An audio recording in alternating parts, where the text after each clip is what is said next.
eu fiz uma especialização que é na área comportamental. Você buscar quais são os problemas visuais das pessoas através do comportamento que ela detém. Isso talvez não faça muito sentido para quem ouve, mas vai entender quando a gente fala na parte aplicada. Por exemplo, eu trabalho muito com a ação de crianças, né? Então, você observa que o comportamento que a criança apresenta é relacionado muito com o desenvolvimento fisiológico do que ela está tendo. Entendi. E o que acontece com algumas crianças é que elas podem não estar desenvolvendo as habilidades necessárias para a idade fisiológica que ela tem. Então, é como se uma criança tivesse um atraso, que é isso que a gente fala normalmente no popular, no desenvolvimento dela. E isso é através do comportamento que a gente observa, né? Você fala, olha, essa criança ela não tá sabendo chutar a bola. Ou, não, quando ela lê, ela pula as linhas. Então, esses comportamentos são sintomáticos resultantes de algo que não foi desenvolvido dentro de alguma das habilidades dela. E, normalmente, tem componentes visuais. Tem Entendi. componentes visuais. Não vou dizer que é só visual, mas tem componentes visuais.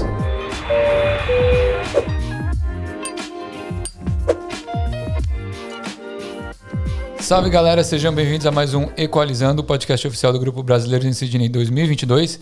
Eu me chamo Daniel Ferreira Barbosa e hoje estou com um amigo meu de Santos, ele que é optometrista e trabalha com terapia visual com abordagem comportamental. É isso mesmo? É isso aí, vamos lá falar sobre isso. Vamos lá, então se esse é um assunto que interessa a vocês, eu já peço que se inscrevam no canal, deixem aquele like e compartilhem o vídeo.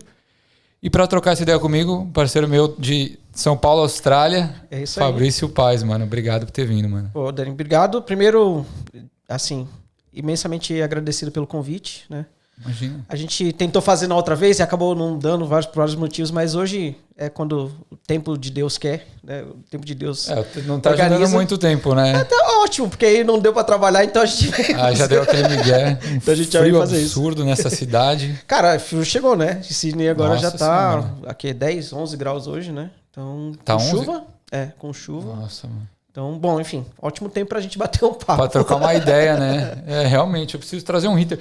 Às vezes, quando a galera vinha com o sol, eu falo assim, pô, vou trazer um ventilador, vou deixar o ar ligado. Aqui não tem ar-condicionado, né? Só na parte de dentro. Mas hoje eu tô pensando em pegar um aquecedorzinho, porque, mano...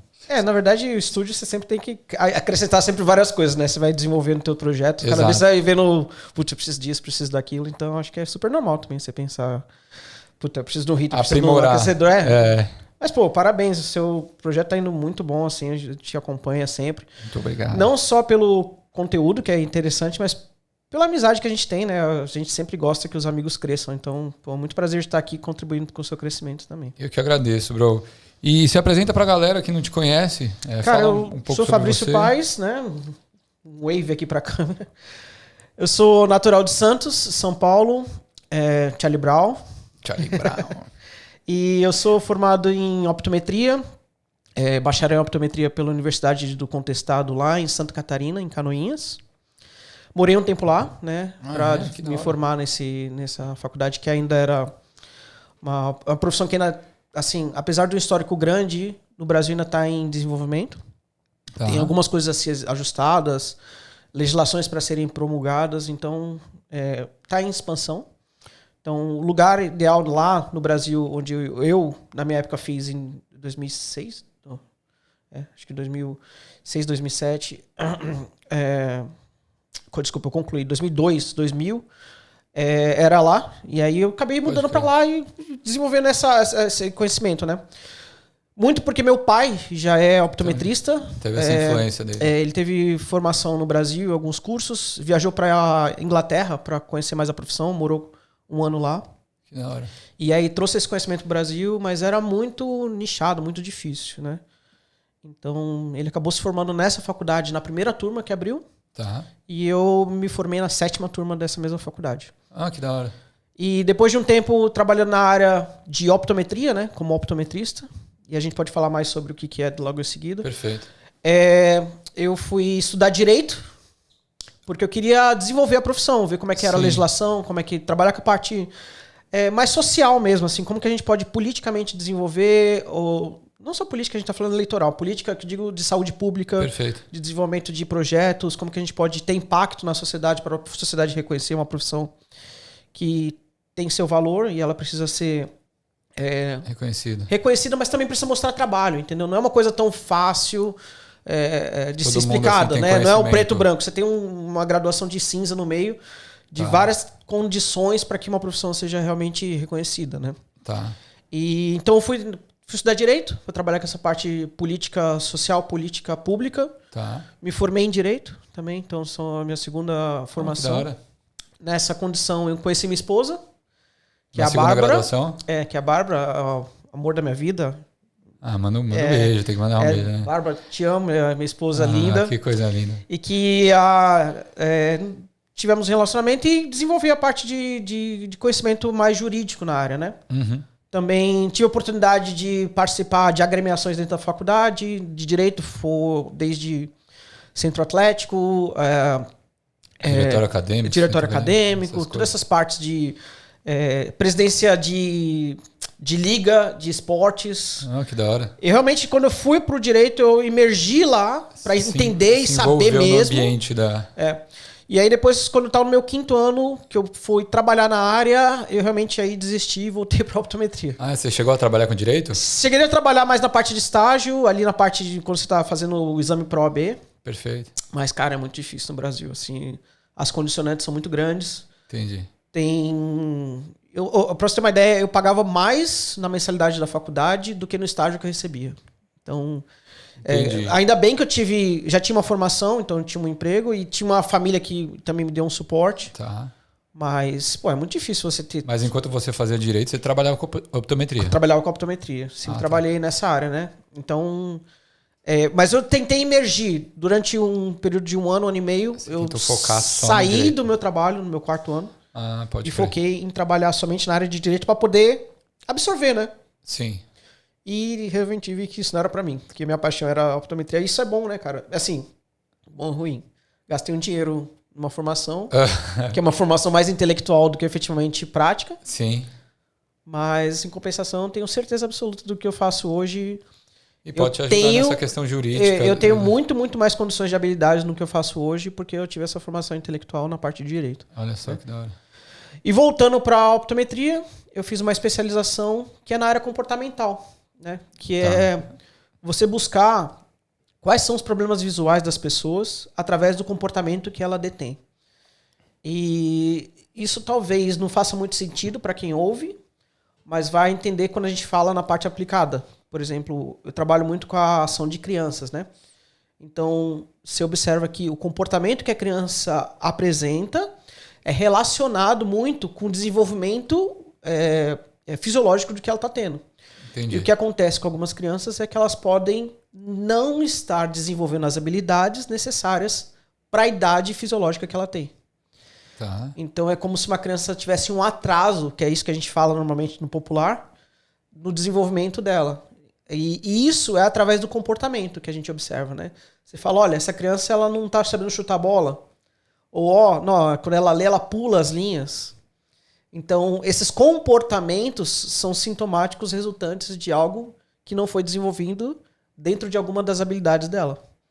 Uhum. E, normalmente, tem componentes visuais. Tem componentes visuais. Não vou dizer que é só visual, mas tem componentes visuais.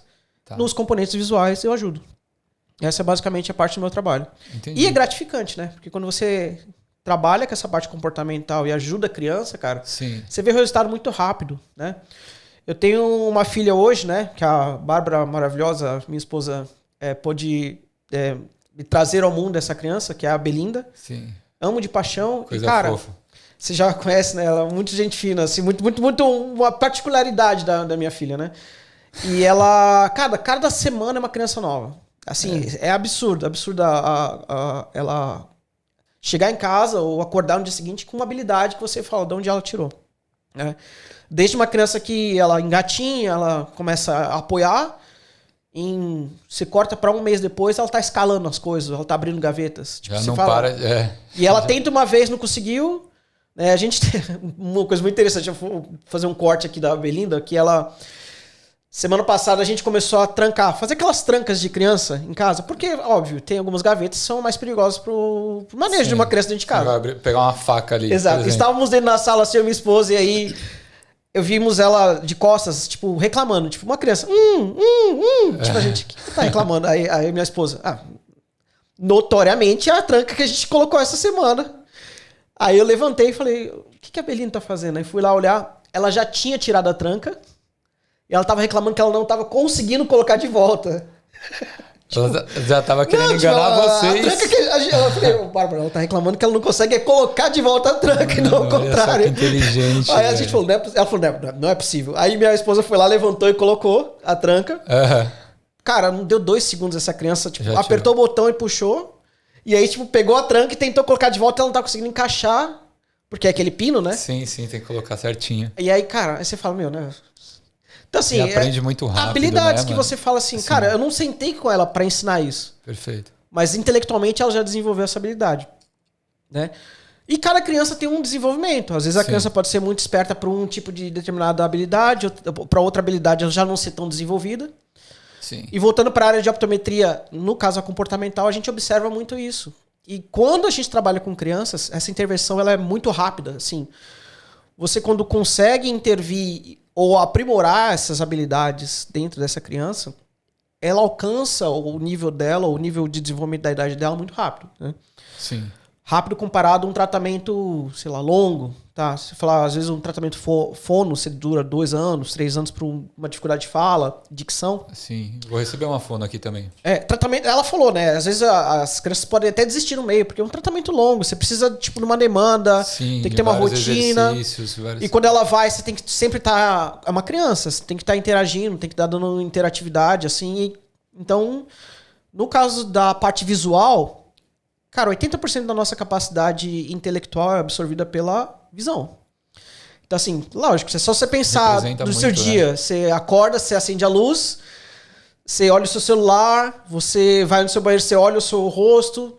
Você tipo, todas as informações intelectuais, né, 80% delas tem um toque de alguma das habilidades visuais. Perfeito. Né? Tanto programar a distância para pegar o celular... acender a luz, observar claro, escuro, contração de pupila, dilatação, todas essas reações são... Eu trabalho dirigindo.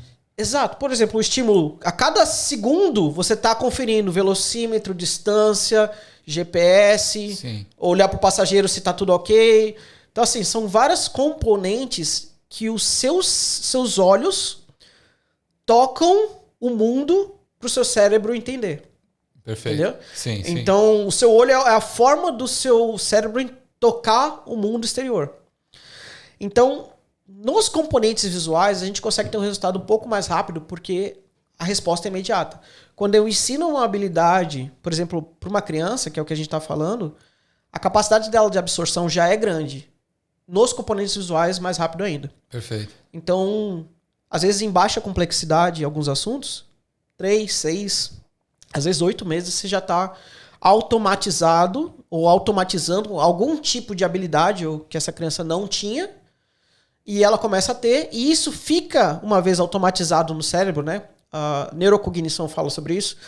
Quando esse caminho dos neurônios está estabilizado dentro da sua capacidade intelectual, você não volta a repetir aqueles erros.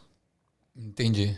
Entendeu? Então, ao momento que você ensina uma habilidade, por exemplo, direita e esquerda, tem pessoas que até hoje, quando adultos, não têm essa capacidade de falar direita. Você falou de dirigindo, né? Então, o que é direita? Tem então, gente que confunde vendo. Aqui no inglês, eles têm até a dica do L, né? Que você faz assim. E qual que é o left? Aí você sabe que é a esquerda. Porra, faz muito sentido isso. Então a pessoa fala esquerda, ou left. Aí você faz a mão aqui o L, e aí você joga. Olha lado só. esquerdo. Esse é um dos componentes de treinamento que a gente faz também. Esse componente... feito algumas vezes, né? Automatiza. E aí a pessoa já não precisa lembrar, porque ela só faz, às vezes, o tensionamento dos dedos já vai fazer para ela lembrar qual que é o lado que ela precisa. Então a gente dá esses tipos de habilidade, né? Mostra esse tipo de habilidade através do que a gente chama de autoconsciência, né? A gente treina. Quando a pessoa tem uma autoconsciência, a gente desenvolve a habilidade dela entender que ela automatizou isso e ela já não repete isso mais nunca para a vida dela. Então, num tempo mais curto do que, às vezes, outras terapias, a gente, nos componentes visuais, consegue ter um resultado muito mais expressivo. Entendi. Né? Então, como eu falei do direito e esquerda, também tem pessoas que não conseguem andar para trás. Né? A pessoa que... tipo, você caminhar para trás. Sim. Tem pessoas que não têm essa habilidade. Ou que ela senta no carro. Mas isso tem a ver com a visão, de alguma forma? Todos esses componentes têm a ver com a visão. Porque são, de novo, os olhos é a forma do seu cérebro tocar o mundo. Então, uma pessoa que, por exemplo, senta no carro... pode estar relacionado com uma miopia, talvez, um astigmatismo, ou não? Nem sempre. Com alguma doença? Nem sempre. Muitas vezes, na parte comportamental, a gente discorre e discute bastante isso, que a miopia e o astigmatismo são sintomas de problemas comportamentais. Entendi. Então seria mais ou menos assim. Eu tenho um problema, né? Um problema real. Assim, eu sento num carro, você falou do carro, Sim. eu não consigo sentir confortável, eu sinto tonto. Né? Você vê que a maioria dessas pessoas, qual que é a possibilidade dela parar de sentir essa tontura? Fechar os olhos. Entendi. Por quê? Porque ela corta essa informação.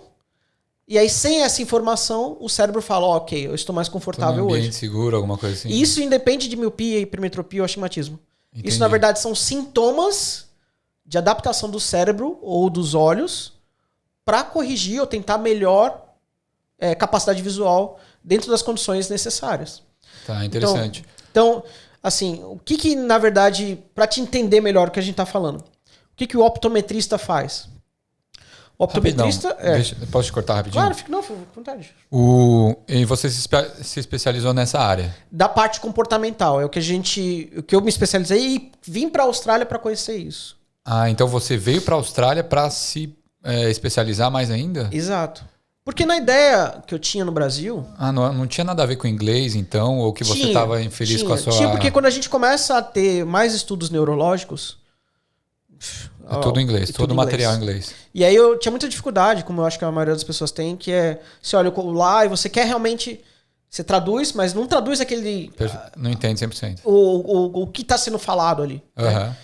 E aí eu quis ter essa imersão de vir para a Austrália para aprender um pouco mais sobre isso. Isso foi quando? Isso em 2017, que a gente veio para cá.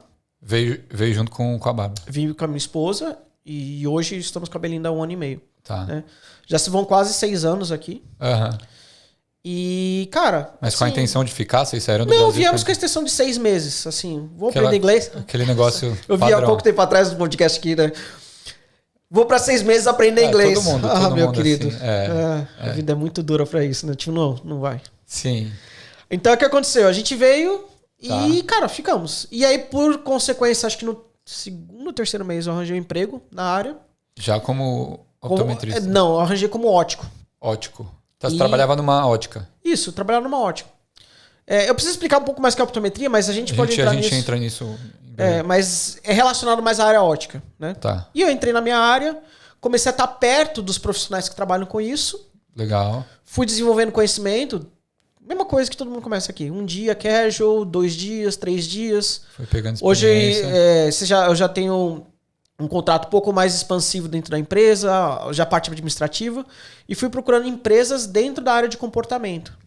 Tá. Né? Que aqui chama Behavioral Optometry. Que é tipo um optometrista comportamental.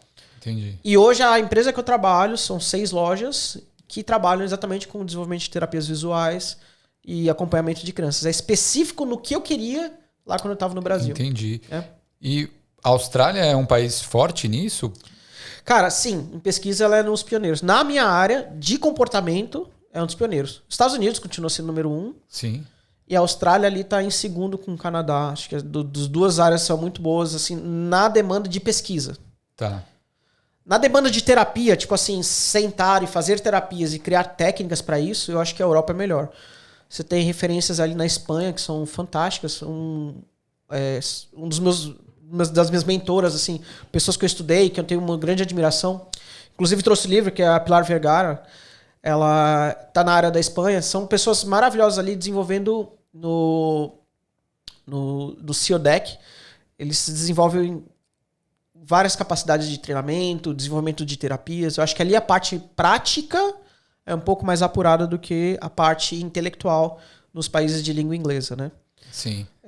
Essas são as 2 diferenças básicas, assim. Perfeito. E eu acho que na Austrália, sim, por ser referência, foi um dos países que eu vi. Eu pesquisei, Estados Unidos é quase impossível da gente ter uma capacidade de financeira de estar lá. Tá. E entre Canadá e Austrália, Canadá é muito frio, né? Muito frio. Já tá sofrendo Mais aqui do que agora, aqui na nossa nesses chuva. 10 graus. Não dá. Aí eu também tava vim pra nesse dilema. Austrália e, cara, hoje eu sou muito feliz e penso realmente em ficar aqui. E ficar aqui. Tô fazendo tudo pra isso. Tá. Hoje eu concluí minha terceira parte da formação, inclusive semana passada. Olha só, parabéns, mano. Obrigado. Eu concluí o mestrado em Public Health e Global Management, que basicamente é um mestrado que te dá habilidades para você administrar qualquer área de prática pública de saúde. Perfeito. Então, assim, uma clínica, comigo, uma rede de lojas que trabalha com área de saúde, ou, enfim, toda essa parte de gestão eu consigo empregar e consigo também aplicar projetos para grant, né, que seria como se fossem investimentos do governo. Então, eu consigo criar projetos, inclusive é um dos que eu estou criando dentro da minha empresa, para a gente desenvolver testes de visão em escolas públicas aqui na Austrália. Olha que legal. Para que essas crianças... Porque qual que é o problema do problema visual? Se você não sabe que você tem um problema visual... Às vezes pode ser tarde lá na frente. Exato. Então você corta tudo o que a gente falou das habilidades de desenvolvimento fisiológico. Então, assim, você corta toda essa capacidade de desenvolvimento pessoal da criança. Uhum. Então, e a criança, cara, quando ela nasce, ela não sabe que ela não enxerga. Sim, sim. Porque a única forma de informação que ela tem é aquela. E se for embaçado, e se for distorcido, é a informação que ela tem. Sim, é a realidade dela. E os pais muitas vezes não sabem que você tem que levar a criança. Você já pode levar a criança, por exemplo, para um teste visual a partir dos 6 meses de idade. Ah, é?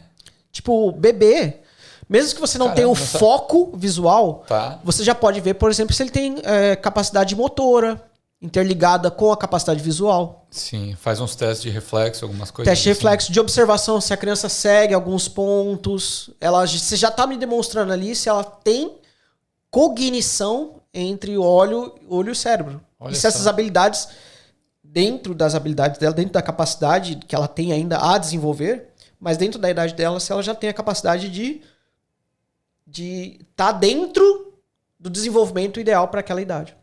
Né? Não significa que a gente já vai ter que intervir alguma coisa. Né? Fazer um óculos assim para não é isso. Bebê de 6 meses. Mas é mais para saber se, por exemplo, a gente teve o próprio caso do Thiago Leifert agora, que ele descobriu uma patologia muito grave assim, e na criança que tinha quase um ano e meio. Uhum. Porque eles nunca tinham se atentado que eles foram, talvez no fono, quando a criança teve o primeiro exame ali dentro da... Eles não foram no médico, assim, para ver os primeiros desenvolvimentos de peso e altura, mas eles não checaram. E olha, um casal não tem como falar que não tem informação. Sim. Que eles não têm... Desculpa, que eles não têm as condições. Sim. O que eles não tinham era a informação. Perfeito. E ali, né, vão agora fazer um processo muito grande. É doído, é uma patologia, uma doença. Sim. Vai ser muito sofrido para os que estão em volta e para a criança.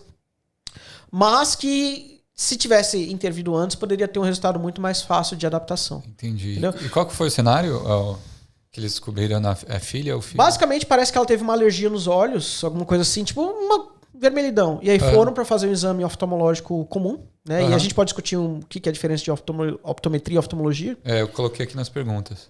E aí, no oftalmologista, eles descobriram essa patologia. E foram fazer mais alguns exames e realmente tinha resultante disso. Que era? Era o retinoblastoma, né? Vulgo modo de dizer, cara, assim, é lógico que tem um desenvolvimento, fases, níveis de avaliação. Mas para as pessoas entenderem, me perdoem quem está me ouvindo na parte técnica, seria como se fosse um câncer nos olhos, né? É uma proliferação ou multiplicação de células que pode ser uma demanda cancerígena.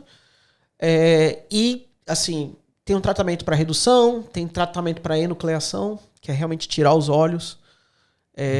Tem várias complexidades, mas depende muito do nível, o estágio que a criança está. E dentro da parte de patologia, o optometrista pode ajudar, tipo, identificar. Tá. Mas realmente o tratamento e toda a ressignificação de como vai funcionar essas capacidades visuais é com o oftalmologista. Perfeito. Né? E no caso dela, no caso da criança, né, eles desenvolveram lá um tratamento necessário. Mas para quem está ouvindo, basicamente é informação de saber que a partir dos 6 meses já pode ter algum tipo de informação básica de relevância se essa criança tem algumas habilidades visuais condizentes com a capacidade visual dela. Porque repetir isso pode isso. acarretar num comportamento futuro, num adulto com algum comportamento Sim. Por exemplo, fora do normal, assim. Não seria fora do normal. A gente tem muitas pessoas que são normais, mas que não têm habilidades visuais integradas. Por exemplo, uma pessoa que não gosta de leitura. Entendi. Comecei a ler. Às vezes pode ser por conta disso? Não desenvolvido na infância. Por exemplo, Caramba. Comecei a ler, fiquei com sono, cansado. Eu vejo que as letras embaralham, elas focam, desfocam. Assim, Entendi. ou eu tô desenvolvendo alguma habilidade de esporte, por exemplo, normalmente com bola, né? Que é espaço-tempo, quer dizer, a gente tem o espaço da bola no Tem gente que não tem noção, né? Exato. Aí você fala, pô, o cara é ruim demais. A gente gosta do São Paulo, né? Tem uns caras do São Paulo que, pelo amor de Deus. Talvez não tenha feito isso quando era criança, mas conseguiu ser jogador de futebol. Porque às vezes o cara tem a questão física, tipo, ele consegue correr bem, ele consegue desenvolver uma capacidade média, mas tipo, por que ele não estoura? Por que ele não é o Neymar? Por que ele não é o Ronaldinho? Porque a habilidade que esses caras têm de integração visual-corpo é uma habilidade tão automatizada que ele consegue prever o lance antes de acontecer. Né? A gente falava, eu sou de Santos, né? A gente falava muito do Ganso, né? O Ganso teve uma época áurea lá que ele era um monstro, né? Que ele tinha o movimento dele, pedia a bola e ele vê um cara correndo e ele tipo, jogava a bola. Visão de jogo absurda, né? E cara, e o que mudou nele? Fisiológico, porque ele teve uma operação e aí ele não conseguiu mais integrar essa habilidade motora com relação à capacidade visual dele. Entendi. Então o que acontece? Ele o corpo vê, não acompanhava. O cérebro continua a mesma coisa. Ele vê, mas o corpo não responde na mesma velocidade com que ele tinha antes. Entendi. Porque já é outro componente fisiológico realizando ali.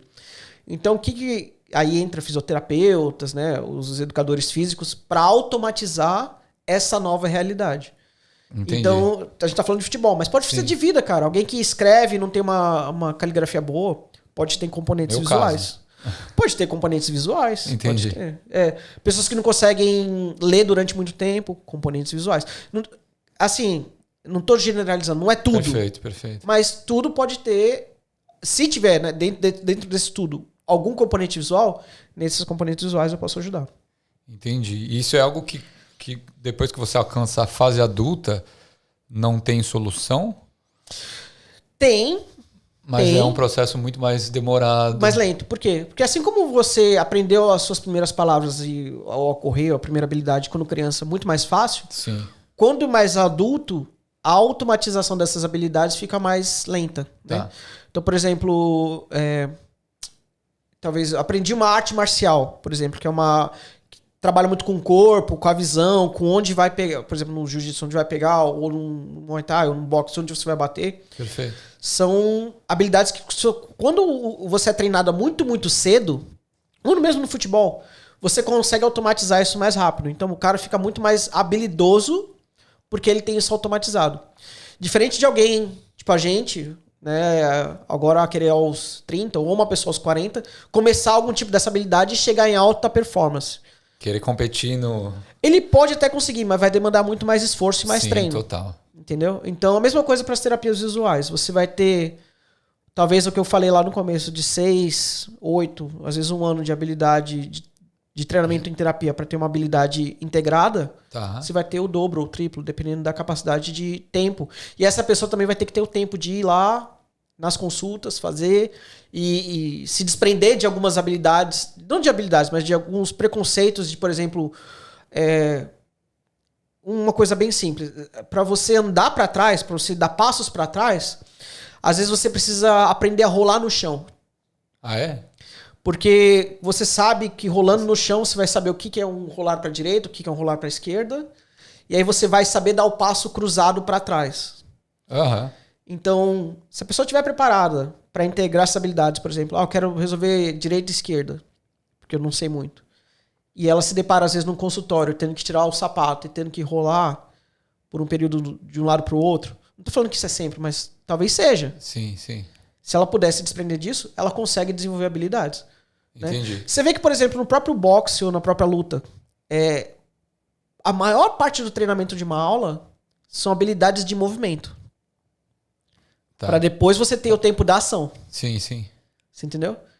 E você trabalha com 2 fatores aqui. A automatização daquilo ali que você fez, repete esse movimento. Integra esse movimento com outras ações. E aí nos 10, 15 minutos finais de uma aula marcial, você consegue aplicar isso com a fadiga. Que aí desenvolve a habilidade de você estar num estresse alto, mas com a habilidade automatizada. Entendi. Então essas questões de componentes terapêuticos, que a gente, por exemplo, vê numa aula de esporte ou numa integração de uma educação física, você vai ter isso mais focado para a área visual. Né? Então eu vou ter óculos especiais, prismas nas lentes, tira, coloca a graduação na pessoa, focaliza, desfocaliza. Isso fazendo movimentação integrada com o corpo pode, e é o que a gente trabalha para que desenvolva a capacidade de integração dessas habilidades visuais com a pessoa. Caramba, que da hora isso. Mas com o adulto vai demandar muito mais tempo. Uma criança dentro de uma terapia dessa, super divertido.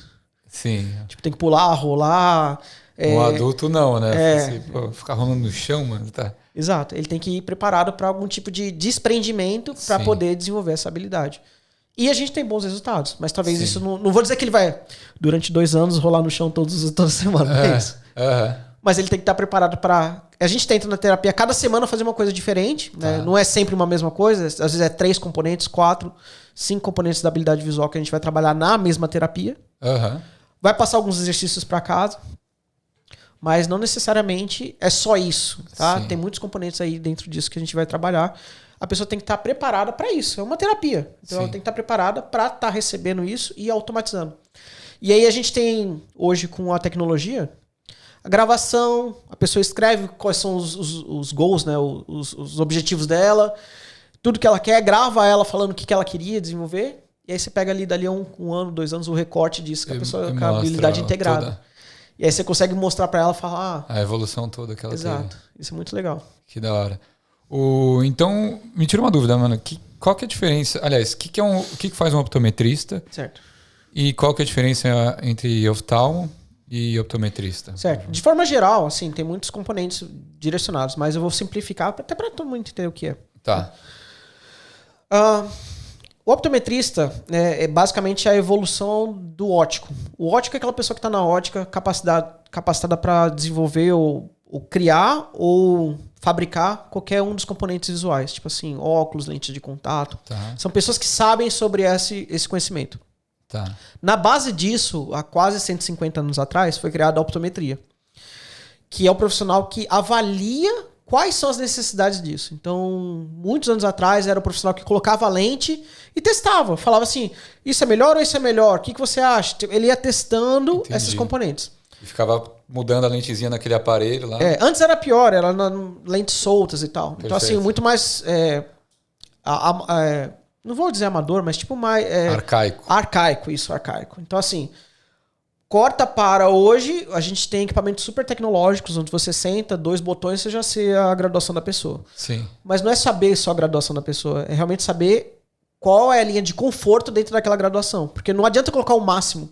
Se eu colocar um sapato exatamente do seu pé, ele não vai ser confortável. Perfeito, tem que ser um pouquinho mais largo. Tem que ser um pouquinho mais largo. Talvez para um trabalho, ou como você, dirigindo. Mas talvez para um atleta de corrida... um sapato desenhado para quê, entendeu? Então é muito da performance do que a pessoa vai desenvolver. Sim. Para saber qual que é o tipo de material que ela vai poder utilizar. E nos óculos é a mesma coisa. Você tem o óculos para a performance. A maioria das pessoas tem 3, 4 de leitura. Tem 3, 4 sapatos, né? Um para correr, um para andar, um para ir na academia, um para sair, um de festa, um de noite. Sim. Mas tem um óculos pro dia todo. Quando não, a gente também tem habilidades visuais diferentes. Entendi. Tipo, eu poderia ter um óculos para dirigir, um óculos para o computador, um óculos ou uma lente com mais de uma distância para poder ter essa habilidade integrada. Atividades diferentes. Eu sei que o custo dos óculos são alto, mas é porque a gente demanda muita parte técnica por trás disso, né? Entendi. Então a optometria trabalha com isso. É um profissional que ele é especializado na parte fisiológica, e é importante a gente separar um pouquinho, né? Tem os profissionais especializados na área anatômica e a optometria é especializada na área fisiológica. Então o que acontece? Fisiologia é a função, anatomia é a camada, os componentes físicos, né? Os médicos, eles entendem da parte fisiológica, com certeza, eles têm uma habilidade e a capacidade intelectual para a parte do que eles fazem, super desenvolvida. Né? Sim. Tanto que eles são ao topo da cadeia de conhecimento dentro da área.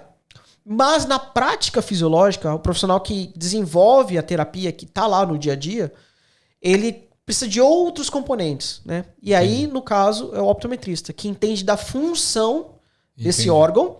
E ele intervém, quando eu falo intervém, ele procura meios como óculos, terapias, para poder resolver esse tipo de problema funcional.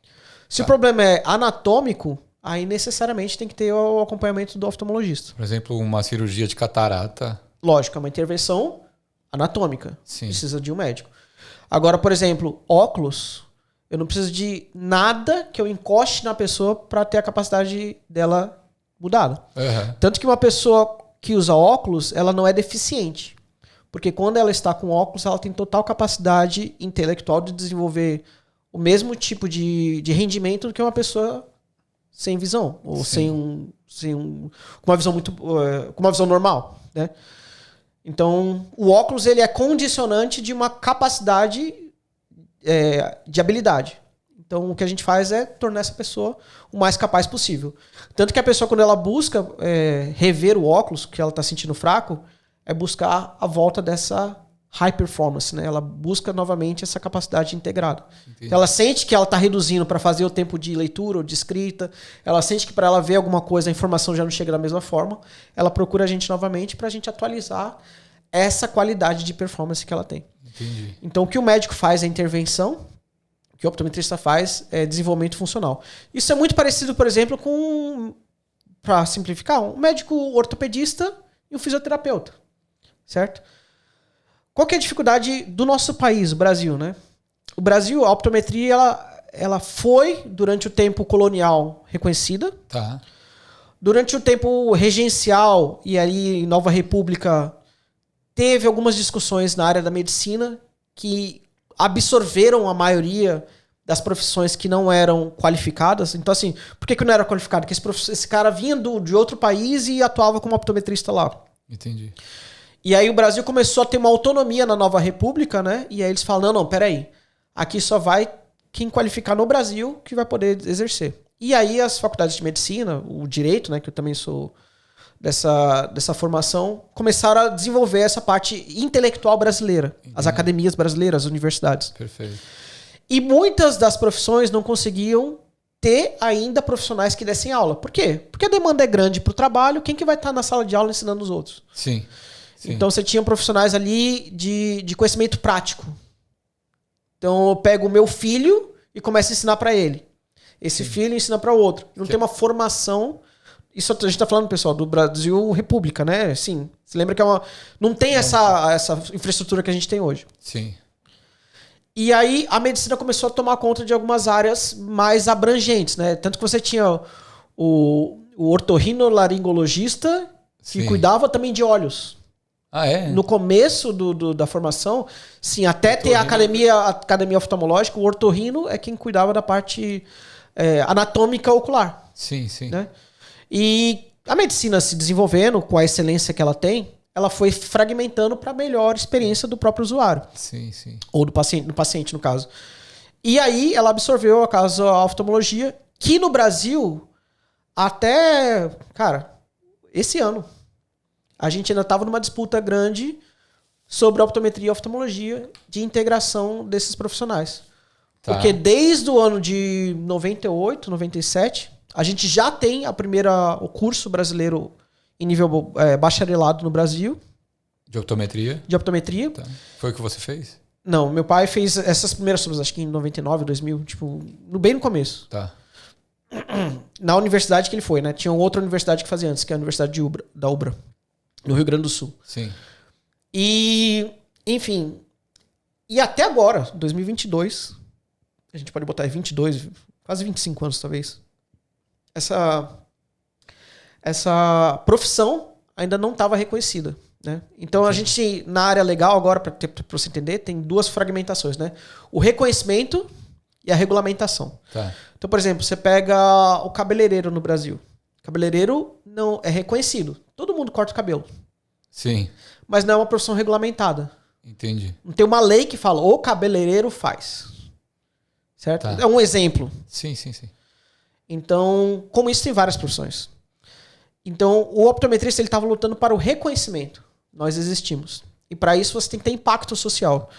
Então, o judiciário, a saúde pública precisa saber que esse profissional é necessário. O impacto dele na sociedade. E demoraram no Brasil agora quase 25 anos para a gente intelectualmente desenvolver esse impacto. E hoje, pessoas como você estão me convidando aqui para falar sobre optometria. Sim. Então, é uma profissão que no Brasil já tem. A gente já está com quase 10 mil profissionais lá. Em todo o Brasil. E a gente está trabalhando ainda para regulamentação. Que espero que em breve possa acontecer. A gente sabe que tem ano de eleição, não sabe para que lado que vai.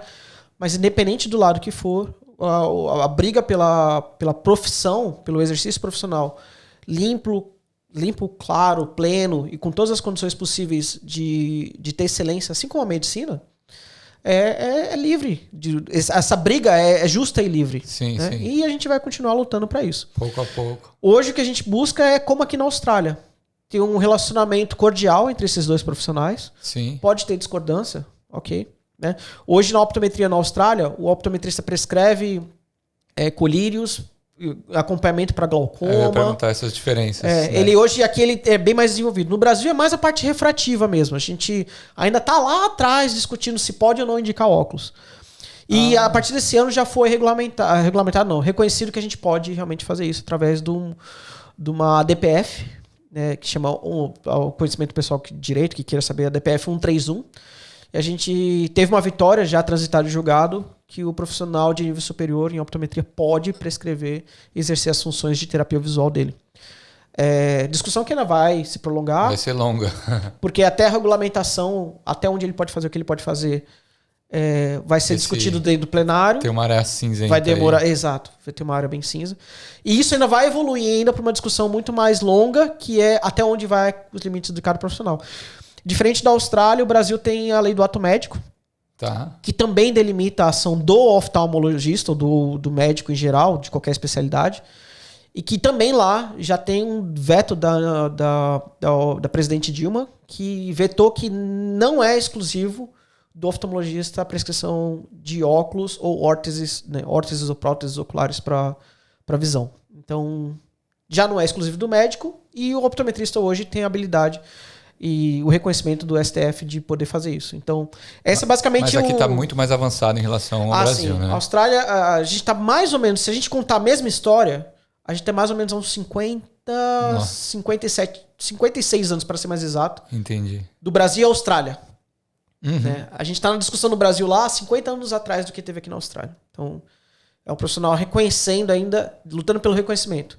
E aqui já está regulamentado, bem desenvolvido. Assim, hoje eles estão discutindo aqui se pode usar colírio para controle da miopia, que é uma coisa assim, entrar com medicamento para reduzir a capacidade de progressão da miopia. Caramba. Então, coisas bem mais avançadas, sabe? A discussão é bem mais lá em cima. Espero que o Brasil consiga desenvolver. Chegue lá também. Porque é lógico que você acaba aumentando a capacidade intelectual dos profissionais de discutir níveis mais elevados. Sim, total. E o embate entre a profissão não é ruim. O embate da ideia não é ruim. O problema é a perseguição, né? Sim. Você ainda tem locais no Brasil que... São contra os pessoas que não os trabalham. optometristas. Porque o cara... Talvez é o único cara da cidade que fazia aquilo, e aí ele começa a concorrer com algumas óticas que vão ter esse profissional. Será que vai ou ser parceiro, ou profissional, ou um cara que tem também uma clínica que quer também desenvolver isso com a parte de terapia visual. Ver como, ver como um concorrente, em vez de ver como um parceiro. Meio que táxi e Uber. Você vê que é engraçado. Eu tive uma palestra com um argentino, na verdade, e ele estava falando sobre qual que é a diferença de impacto no Brasil. Ele era um oftalmologista que estava lá ele tinha 6 clínicas, ele ficava um dia em cada clínica operando um monte de gente, e ainda tinha que fazer refração, e ele falava, eu era super desgastado.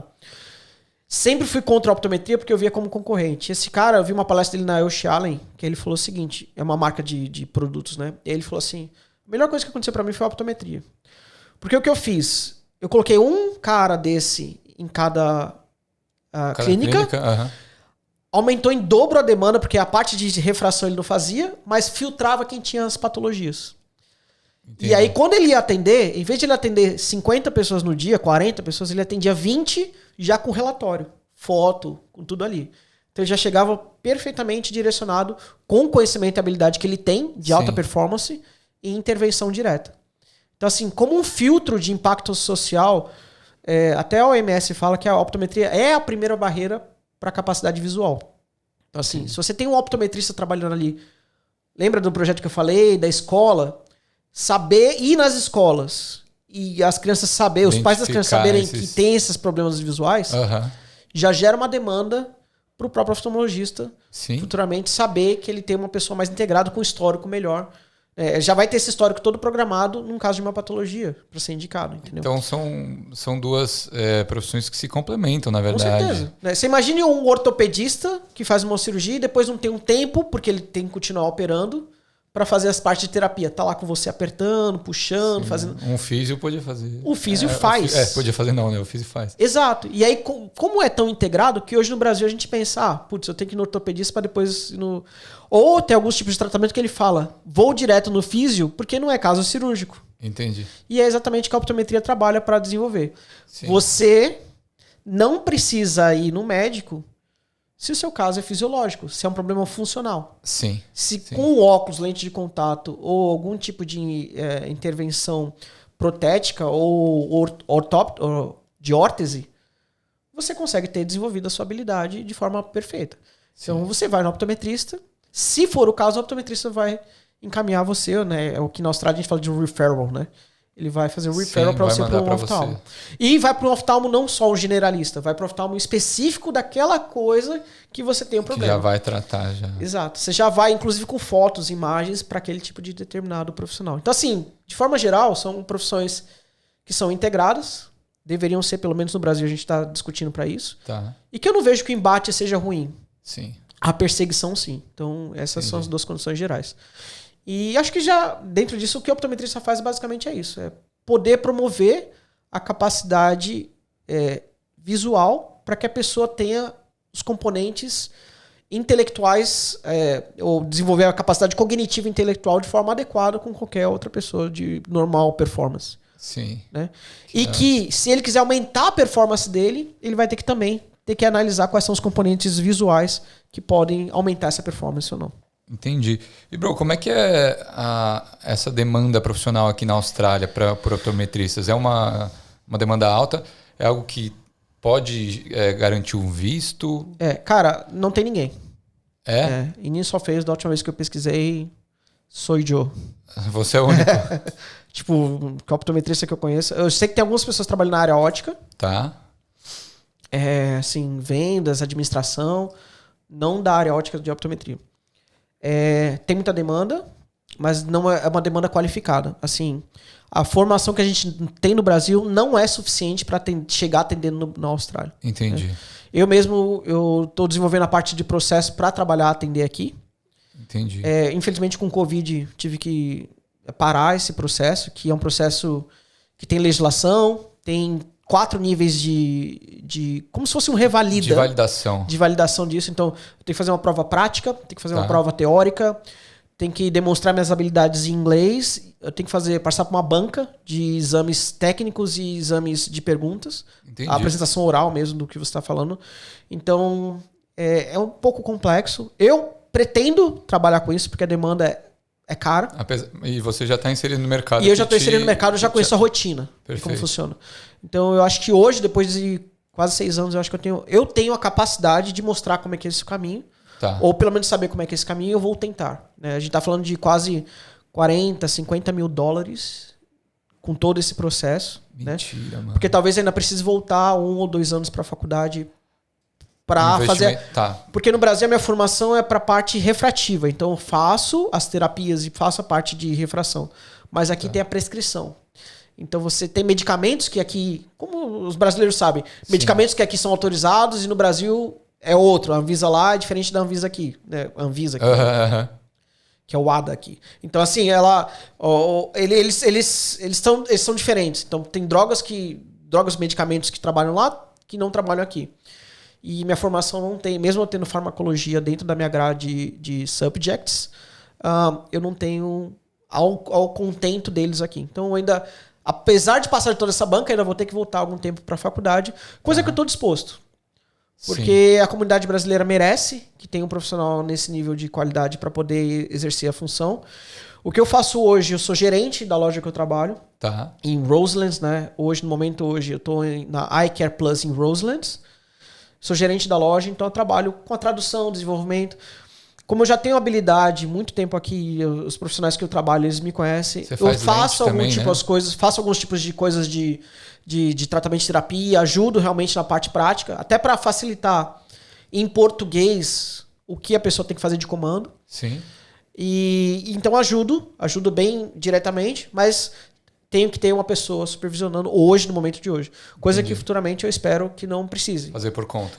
E que eu, quando qualificado possa trazer outros brasileiros para aumentar a demanda aqui, que eu acho que é super interessante também. Né? Abrir portas, porque, se é o único que só fez, não sei nem se é Austrália. Eu conheci um que estava em Melbourne. Brasileiro também? Brasileiro, não sei se ainda está lá. Mas enfim, cara, é nada, assim. Perto de uma comunidade que a gente tem gigantesca, a gente precisa muito de profissionais ainda trabalhando nessa área. Mesmo que seja na área ótica, tá? Sim. Ainda precisa bastante gente, né? E é algo que dá para garantir algum visto? Dá, você tem um visto 189, 190, você tem 487. Justamente por ser muito específico, né? E escasso. Você tem a parte de skills e tem a parte de sponsor. Perfeito. Mas, de novo, tem que ter demanda qualitativa, tem que ter reconhecimento profissional. Não é tão fácil, né? É uma demanda. Assim, talvez às vezes é mais fácil, se você tiver um inglês adequado, aplicar do Brasil, um profissional que queira te receber aqui e te sponsorando, talvez pegar para essa demanda. Tá? Arriscar como eu fiz arriscado. Principalmente que eu cheguei sem inglês, então assim, basicamente foram 3 anos só para ter uma capacidade qualitativa de, por exemplo, vender um óculos ou falar sobre terapia, ou, sabe, ver a parte de gestão, KPI, projeto, grants, tipo, começar com o vocabulário. É muito extensivo, assim. Sim. É trabalhoso. O vocabulário eu acho que é o que mais pega, né? É difícil. Porque é do vocabulário técnico. Então, assim, é bem parecido. Sim. Porque no Brasil a gente também usa muito vocabulário técnico. Mas fato é que demanda tempo. Tá? Eu não vou dizer que é fácil. Que eu não tava lá aqui em casa, meu chefe brigou comigo, falou: Fabrício, fez tudo errado aqui. Tipo... E aí, cara, eu tenho que ir pra casa com a apostilinha, sabe? E depois do jantar ali, 10, 11 horas da noite, ler até as 3 da manhã, em inglês. Pra, tipo, aprender. No dia seguinte você fala: chefe, desculpa, eu errei nisso. O que você acha de fazer isso? Aí ele fala: ok, boa ideia. Então, assim... Puxado. É puxado. Você teve a oportunidade de trabalhar em banco aqui, né? Sim. Acho que você passou pelas mesmas coisas, porque você tem a questão de ter o desafio, mas você não sabe como realmente tem que encaixar no estilo australiano. Eu acho que a questão do banco aqui é que eu tava minha área não era nada técnica, né?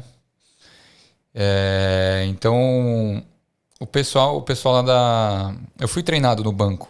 Então, eles me deram 4 semanas de treinamento para fazer o que eu fiz lá durante 2 anos. Mas eu senti algumas questões assim que eu não sabia muito como agir e tal. Mas foi uma experiência boa, só que eu não me achei. Não me achei, não. Até porque não é minha área, né? Na área que eu trabalhava no banco. Apesar de ter trabalhado no banco, eu tava trabalhando com empréstimo. Tava abrindo conta de empréstimo, literalmente.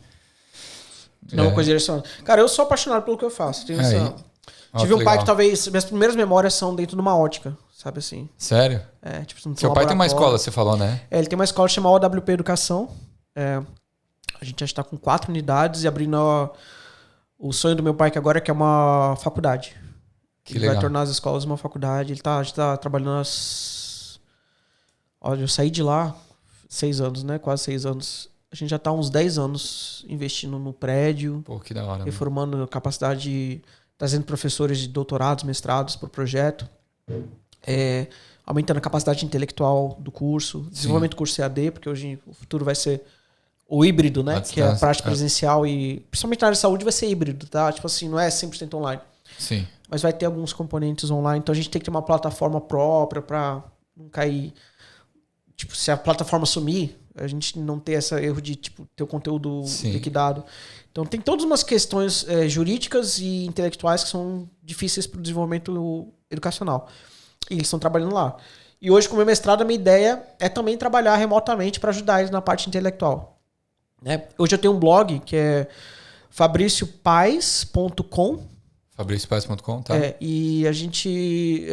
eu tenho uma editora que me ajuda, tem um pessoal que me ajuda também na parte de revisão e conteúdo gráfico.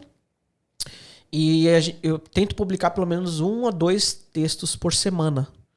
Tudo legal. Sobre parte visual. Então, os pais que estão me ouvindo, as pessoas que estão me ouvindo, que bacana. Entra lá, fabriciopais.com. E, cara, tem tudo. De habilidades visuais de criança. Até hoje, eu tava para lançar um texto agora sobre...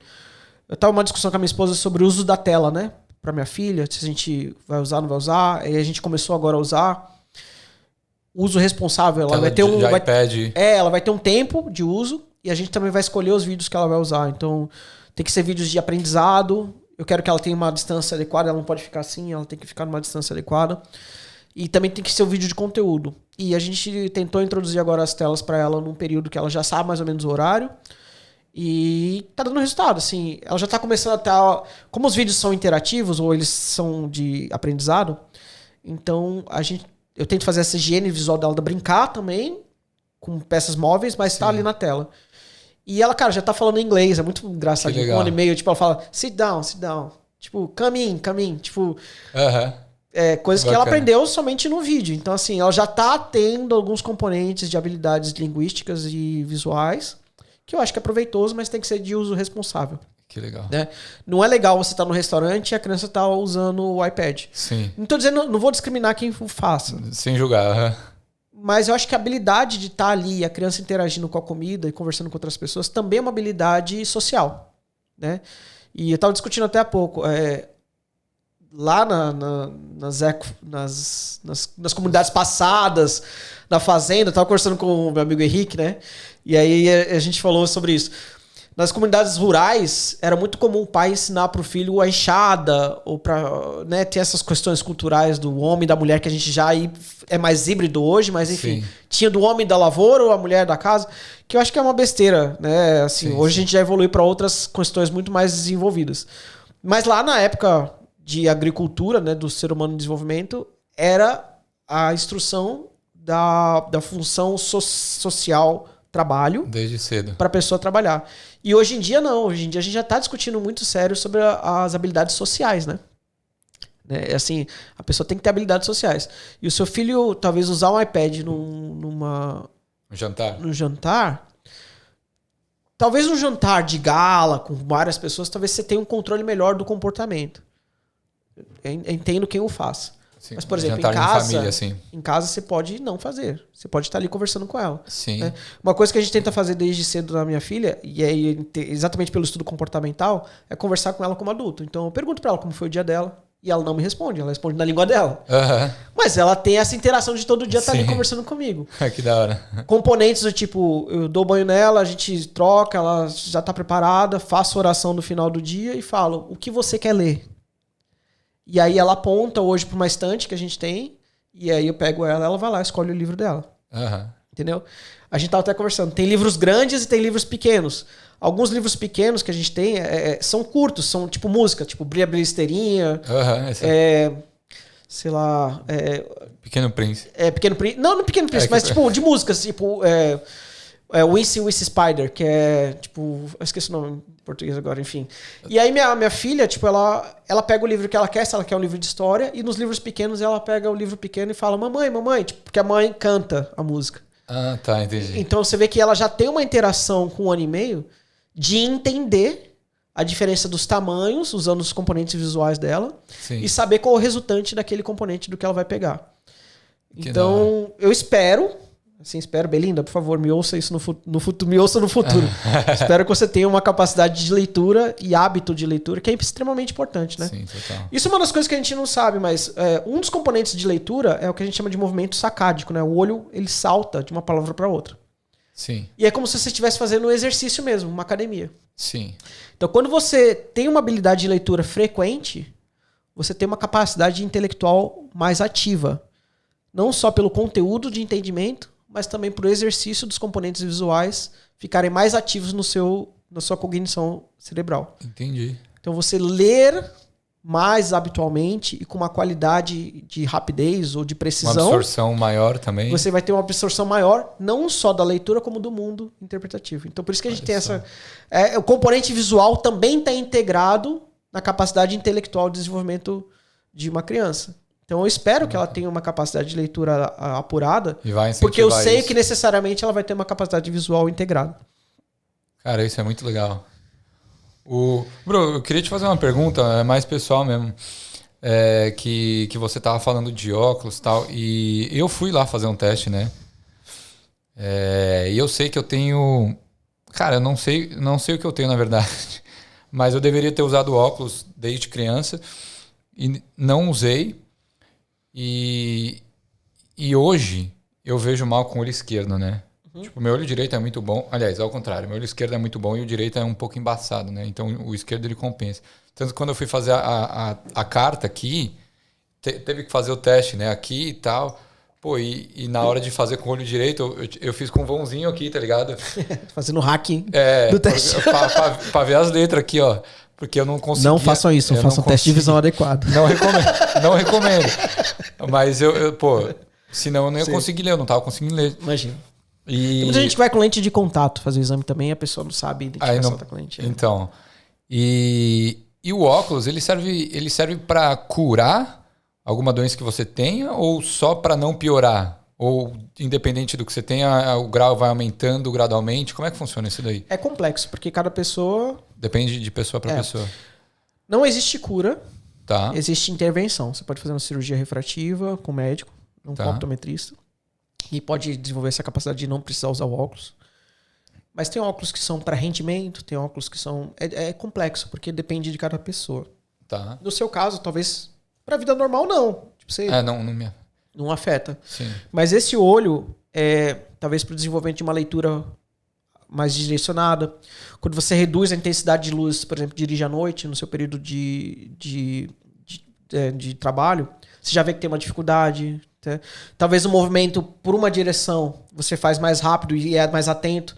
Para outra direção você tem que virar o corpo, você tem que se adaptar para absorver menos impacto daquele problema. Então, assim, seu corpo ele vai começando a ter essas capacidades de, por exemplo, você vai entrar num ambiente, você entra mais pegando, como você falou, pela parte esquerda ou do que com a direita. Da direita, que é o que você é um componente visual. Ou você vai jogar futebol, você joga mais por um lado do que pelo outro, porque você prefere ter esse ângulo de visão que você tem mais qualidade visual. Faz sentido. Então, o seu corpo vai se adaptando às suas dificuldades visuais. O que a gente fala que a gente pode ajudar é melhorar a sua performance com esse olho. Porque naturalmente ele vai também já ajudar a te performar melhor. Porque não independe, por exemplo, no jogo de futebol, se você estiver de um lado ou do outro, se você tiver uma lente de contato nesse olho que te dá a mesma capacidade visual do outro olho. Uhum. E até melhora, né? O que a gente chama de estereopsia. Sua profundidade, a qualidade de tempo de reação vai melhorar, porque seus olhos estão integrados. É uma ocularidade, né? Binocularidade, não uma biocularidade, que a gente tem esse termo também. Binocularidade é os dois olhos trabalhando junto. Então, meus olhos têm a mesma capacidade, ou quase a mesma capacidade, mas eles interpretam e chegam no meu cérebro, né, no córtex visual, na área magno-hipárfice-celular, de forma adequada e integrada. Mas também tem o que a gente chama de biocularidade. Os dois olhos são concorrentes. Então, eles não são amigos. Eles entregam uma informação a cada lado e o cérebro que se vire. Então, você vai ter componentes como, por exemplo, numa leitura, uma pessoa que pula linha. Porque um olho está olhando uma linha, o outro olho está olhando outra linha. Uma pessoa que vai fazer uma leitura, ela não consegue terminar a palavra, ela guess a palavra. Ela lê as 3 primeiras letras, ela já adivinha a palavra e não é aquela palavra. Você já viu isso várias vezes com uma pessoa, às vezes, está fazendo uma leitura. Então, são componentes visuais que o olho está trabalhando de forma biocular e não binocular, não em conjunto. Está trabalhando de forma individualizada. E isso dá ao cérebro hacks, né? Ele tem que fazer outras formas de poder diminuir a falta dessa habilidade. Perfeito. Entendeu? Perfeito. Da hora. Bro, eu queria agradecer a sua presença. Muito obrigado. Estamos aqui. Obrigado. Você me fala um pouquinho mais sobre esses livros que você trouxe? Cara, eu trouxe 2 livros aqui de inspiração pessoal, tá? O primeiro, não sei como tá na câmera, mas o azul escuro. O azul escuro e laranja, né? que é um livro de uma das minhas mentoras, né? Pilar Vergara. Um abraço para ela. E é o professor Sannett, que é lá dos Estados Unidos, da Califórnia. A Pila de Madrid. São pessoas maravilhosas que eu tive a capacidade de conhecer no Brasil, fazendo curso no Brasil de comportamental. E abriram muito minha visão para essa parte de comportamento, visão, neurovisão. E me tiraram do direito para voltar para a optometria. Olha só. E tanto o professor Pilar, como o professor Sannett, como o professor Salvador, e todos os outros componentes, como o Enro Venturella. Tem que falar o nome dessas pessoas que é importante, cara. Assim, pessoas que mudaram minha vida, sabe? Que legal. Eu tive a oportunidade de ter a Marta, né, que é a esposa do Enro. São pessoas que eu vi há muitos anos atrás e eles estavam conversando em inglês dentro da sala de aula. Tá. E eles fazendo a tradução para mim desse conteúdo e eu não tinha inglês para conversar com os caras. Então, assim, você tem um cara que você tem uma referência, como o professor Sannett, na minha frente, sentado às vezes num café comigo e eu não conseguia falar oi pro cara. Pô, isso daí deve ser foda, né?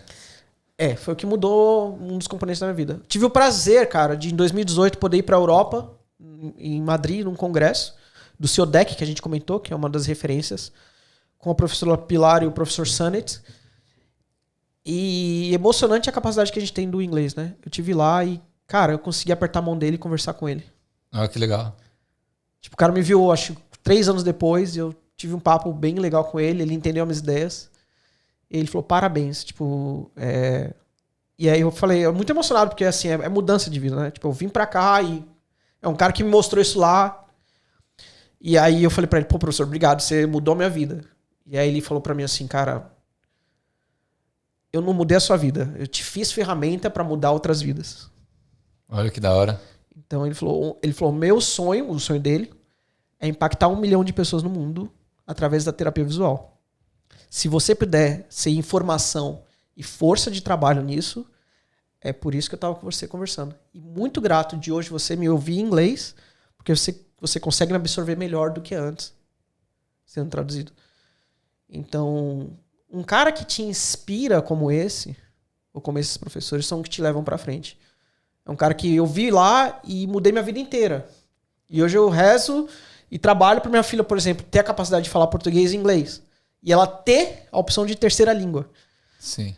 Então, cara, eu agradeço muito de pessoas como ela, que ela tem um livro chamado Tanta Inteligência com Tão Pouco Rendimento. Então, como é que uma criança pode ser tão inteligente para certas habilidades e ter tão pouco rendimento escolar?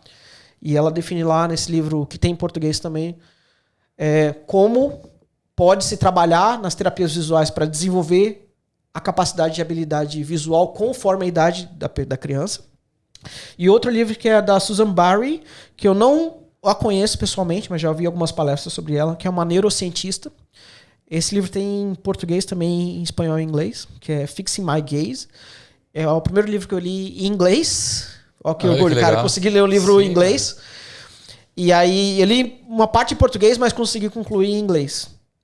E é uma neurocientista que era estrábica. Ela tinha os olhos, né, que a gente chama vulgarmente de vesgo, né? Ela não tinha a capacidade de visão. E ela encontrou um optometrista comportamental nos anos 80. E esse optometrista mudou a vida dela, né, ao ponto de que ela, que não passava nos anos da escola, se tornou hoje uma das referências neurofisiológicas do mundo. Olha que legal. E ela fala que só conseguiu desenvolver a capacidade intelectual dela porque teve um cara lá atrás, optometrista, uma mulher, né, que seja um optometrista profissional, que acreditou nela. Então é isso, cara, que eu faço todos os dias no meu trabalho. Eu acredito nas pessoas. Eu acho que a capacidade visual delas é uma condicionante de um sintoma comportamental e que se eu puder ajudar no comportamento, nos componentes visuais, eu estou sempre disposto a poder para mudar a vida de uma criança ou de um adulto, né? Tirar uma sensação ruim.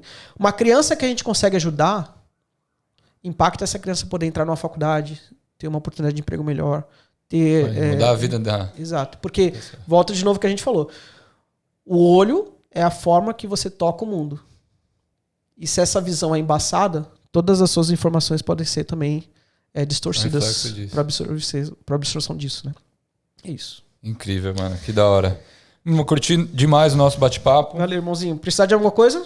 Tamo aí, né? Tamo junto sempre que eu precisar de umas lentes da Roots. Por favor, pessoal, Roots. Aí eu vou fazer um jabá dos O pessoal não sabe, mas o Dani conversou comigo antes de abrir. Antes de abrir, falou. A gente teve a gente tomou um café muito legal, e né, é você que faz as lentes quando tem grau, né? Sim. Quando o Dani precisa de alguma coisa, uma pessoa com prescrição, fala da Roots, da marca, e aí a gente ajuda na prescrição. O Fabrício que já faz a lente prontinha. Polarizada, qualidade. Todos os óculos do Dani são de qualidade, tá, gente? Então... A gente já conversou muito sobre isso, né? Quando vai ser lançado o modelo, sempre me pergunta e eu sempre dou uma aprovação lá de uma qualidade, porque são de extrema qualidade. Fala o site aí pra eles, pessoal. É weareroots.com. Olha só que... fazer um jabá, né? Eu raramente faço o jabá do óculos aqui. Sempre falo, mas nunca faço jabá. Bro, eu vou pedir pra você assinar a bandeira aqui. Bom, com certeza. E nome, data e... Como que o que a Austrália representa para você em uma palavra? Cara, a Austrália representa para mim inovação. Inovação? Aqui a gente muda a vida, sabe? Eu sou católico, tenho uma consciência religiosa bem apurada, assim, tento estudar bastante sobre isso. Sim. E tivemos a quaresma há pouco, e uma frase que define a quaresma é Jesus Cristo fala, e faça em mim todas as coisas novas, né? E eu acredito muito que você tem uma consciência religiosa te faz novo, porque você sempre exercita. Não precisa ter uma religião específica, né? Eu sigo o catolicismo, mas eu acho que é importante a pessoa ter essa reflexão interna. Uhum. E a Austrália te dá desafios para isso, você entendeu?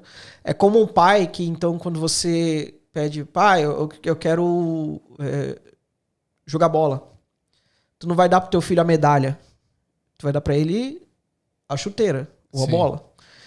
E eu acredito muito em Deus, que Deus dá as condições para que a gente... Então eu peço, né, sei lá, paciência, eu peço força, eu quero... Então ele te dá as condições para você exercitar isso. Então eu acho que a Austrália como inovação é isso. Você tem os desafios aqui. Então se inovar ou se reinventar é o que a Austrália faz com você. Tá? Perfeito, que da hora. A caneta não tá aqui, depois eu pego a caneta. A caneta tá lá no quarto, mas depois eu pego.